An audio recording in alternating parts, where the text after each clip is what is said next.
Hello everybody and welcome back to my nail corner. Starting off as always, I have my peel base on the middle of my nail and then the clear buildup of the apex of my nail.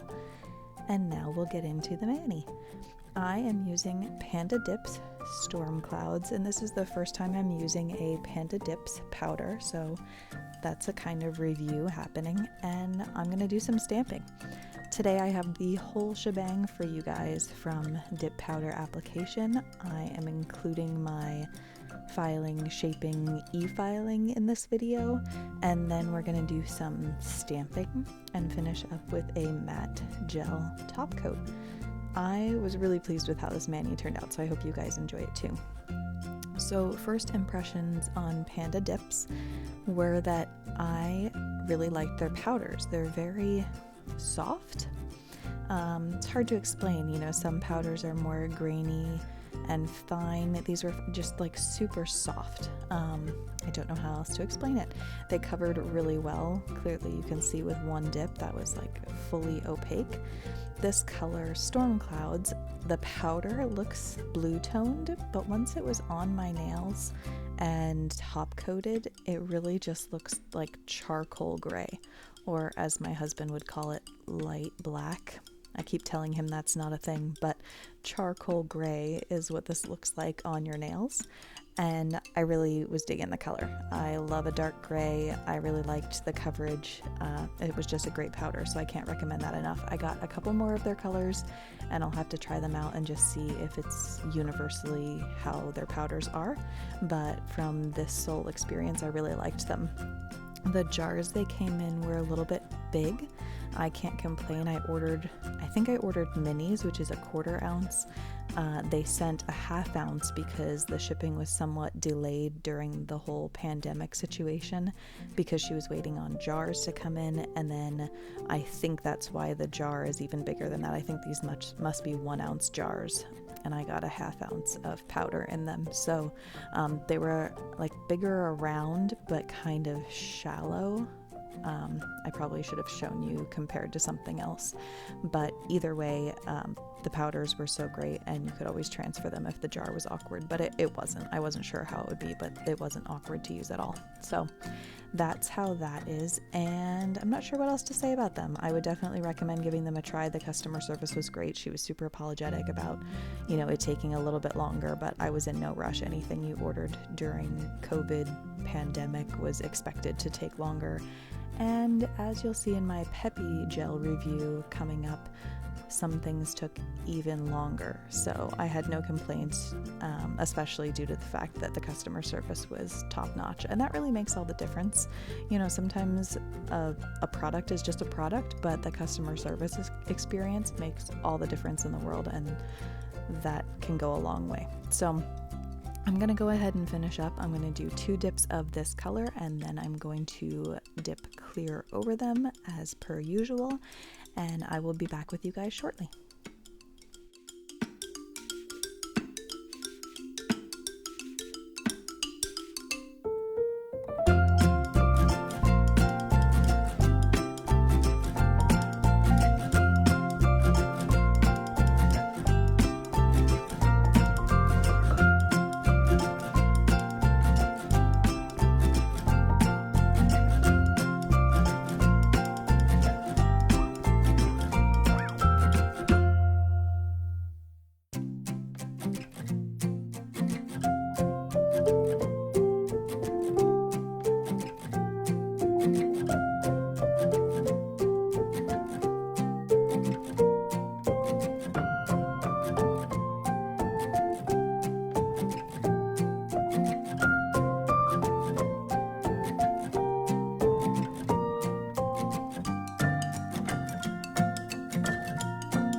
am activating, and you notice how all the blue tones of that powder just disappear and you really just see that it's a dark charcoal gray. I actually thought it was starting like almost looking black, but it really is a charcoal gray, and I'm really happy with it. I don't know why I've gotten in the habit of activating twice. I don't know why. It's just been a more recent change, and I heard a story from another YouTuber, Miss Marla Chris, that she was applying activator one time and somehow got like bad activator, and when she went to file, like chunks of her dip powder came off, so she always applies activator twice.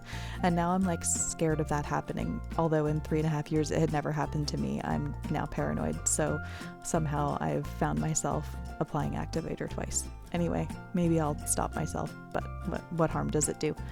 Anyway, here I am filing the shape of my nail with my hand file. I always take it around the cuticle to get like a nice clean line there. If you're someone that's shying away from or doesn't want to use an e-file, you can get a really clean edge with just using a hand file. Like, don't fret about needing an e-file or all the things. It's not necessary, and you can get a really clean edge with just a hand file and a buffing block. That's what I did for years, and it worked beautifully. I've just converted to an e-file for the most part. So I'm going to go ahead and file my shape in here, and then I will come back when I start e-filing. I get a buffing block out for one nail just to show you that like it does the job. So I want you guys to know that there's not one way to do these things. Just do what works for you. So I'm going to go ahead and hand file these, and I'll be back.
Alright, so here comes the e-file. Isn't she pretty? If you guys missed my unboxing, go back and check out that last video. I did an unboxing of my new e-file and a removal of dip powder. So if you're wondering how I remove, you can see that. Sorry I was out of frame. I promise I become aware of that and come back in frame. Anyway, this was my first time using this e-file to shape my nails, so I was adjusting a little bit, trying to figure out speeds that worked for me. My last e-file didn't have a digital display that would show me what speed I was using. It just had like a dial that, you know, you either got faster or slower. So this is me just figuring out the speed that works for me. I didn't want to like take chunks of the powder off or just shape it weirdly. Anyway, I was going a little slow to begin with, just taking it easy. And that's what I recommend with an e-file, by the way. When I started out with my e-file, I always started on a much slower speed. Just give yourself an opportunity to learn without like ruining your mani and then getting frustrated and giving up. So this bit that I'm using is my favorite for shaping. It's also very kind to your cuticle. I have some ceramic bits that I have used in the past.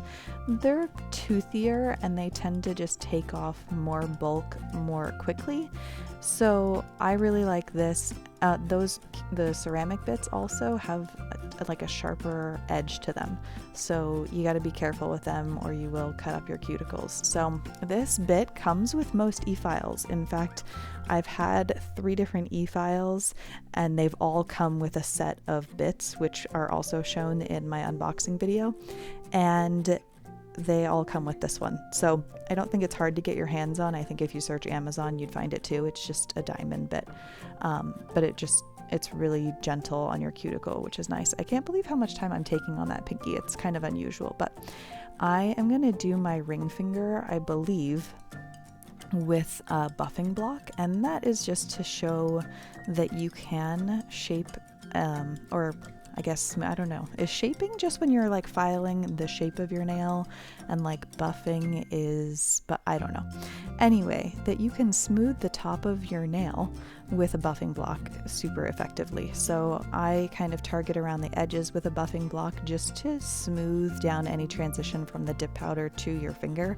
That's really what you want to do the most of, is smooth that transition, because that's where you end up getting lifting, and like then your hair gets stuck under it in the shower, and that's just uncomfortable for anyone. So buffing block around the edges, smooth that transition, and then just go back and forth over the top to give yourself a nice rounded curved look. And it can be that quick and simple. If you're not trying to like take off any bulk from the nail, a buffing block will do an excellent job. So I'm going to e-file. I'm going to speed it up a little bit because this video has a lot in it and it's going to be long if I don't speed it up. So I'm going to go ahead and e-file, and then I'm going to wash my hands, and I will come back and show you guys the stamping look that I'm going with today.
So this is a Maniology stamping plate. I believe I even got it when I first tried Maniology and did like their website has like a just pay shipping, and you get 2 stamping plates and a maybe a stamper or maybe just a stamping polish, I can't remember, but it's just to try it out, and I think this is the first stamping plate I ever had. So I picked this one in the bottom left corner. It's kind of triangles in like a gradient, so it goes from more concentrated down to less concentrated, and I thought it would be cool, I don't know, almost like an ombre, you know, when you do like an ombre sparkle. So I'm talking over the application that I should be walking you through. So if you haven't stamped before, it's as simple as you're seeing right there. That lint roller is to get any excess polish off of the stamper before I put it on my nail. It really wasn't necessary because most of that excess was going to go on my finger anyway, but now you've seen how to do it.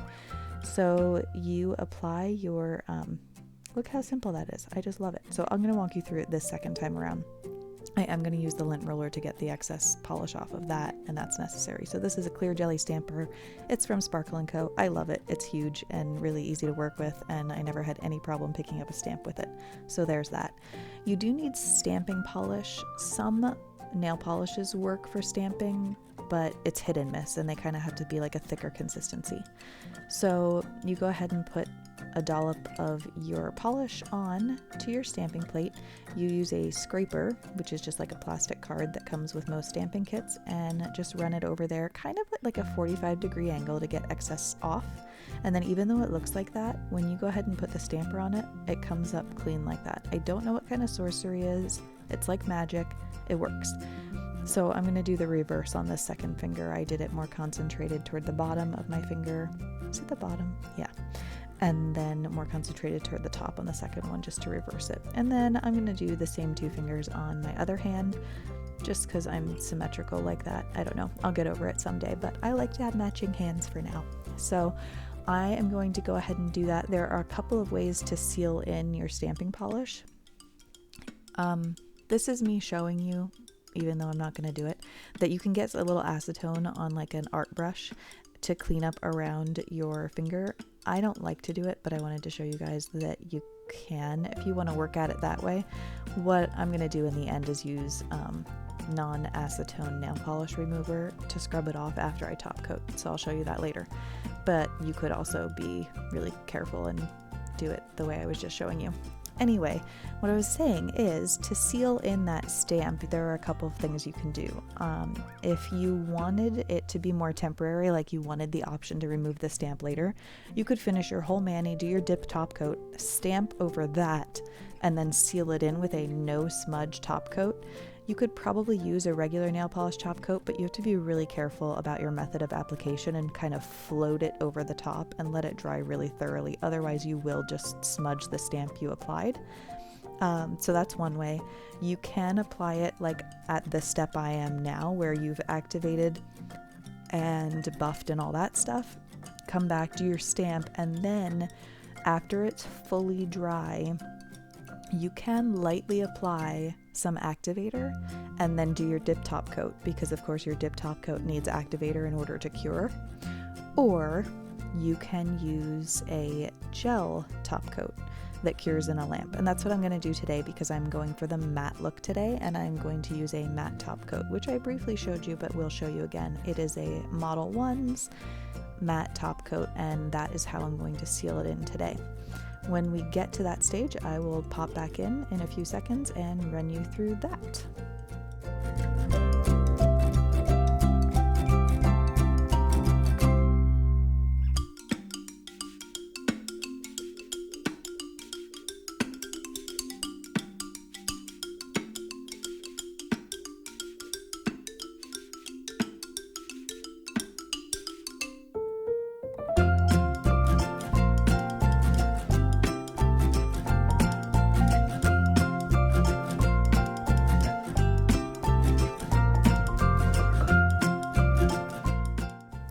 So here we are at top coat. I am using a matte top coat today. The brand name is Model 1's, and I have never had any issue with it. I like it. They have a base and a glossy top coat, and they're all great. So the thing about using a gel top coat is you have to have a little bit of grit to your nail surface.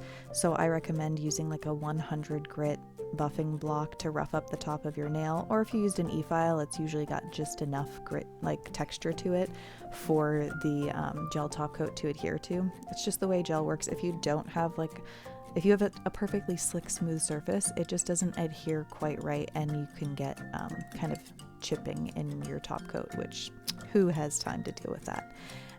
Also cap the free edge like you see me doing there, and that just seals all around and keeps it from chipping on your edges. So the other thing about a matte top coat is you just want to make sure you did a really good job of e-filing or buffing or whatever you are to the top of your nail, just to keep the shape nice and smooth, because a matte top coat I find is kind of a little less so, but kind of like chrome, where it shows the imperfections. So when you apply your matte top coat, it's so funny that it looks all glossy right now, and I know that it's a matte finish, but that's the magic.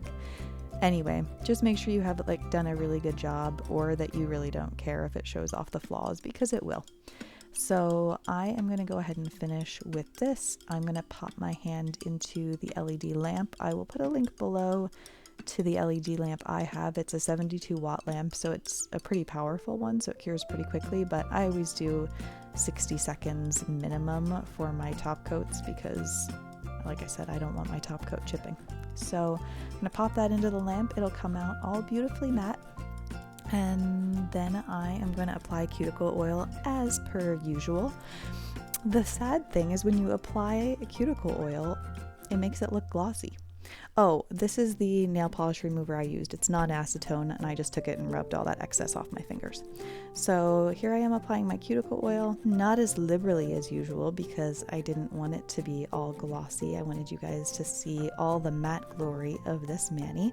I was really pleased with it. I find myself like kind of rubbing the top of my fingernail just because it feels different than when it's glossy, but I'm really enjoying the look of it. It's just something different than my usual. So tell me what you guys think. I know this was a lot. Sorry I was talking so much. I just had so much to say to you guys. But yeah, let me know what you thought. Have you guys done a matte mani? Is it something that you like? Is it trendy? Is it just like a preference thing? I don't know. I get in the mood for it, and apparently I was feeling a little edgy with this dark color and matte finish and just out of the usual. I'm usually a very like neutral girl. That's my go-to. I love my French mani and my soft pinks and my whites. But before summer is in full swing, I wanted to get something a little darker in, and then I'll probably start going neon for you guys. Anyway, let me know your thoughts. I'm going to finish up my cuticle oil. I'm going to rub off those nails so that you can see the matte effect, and then I'm going to be out of here. So I hope you guys enjoyed this. I hope you learned something. I hope you got inspired to do something out of your comfort zone. And drop me a comment. Let me know your thoughts. Give me a thumbs up, and please subscribe. Thanks so much. Bye, guys.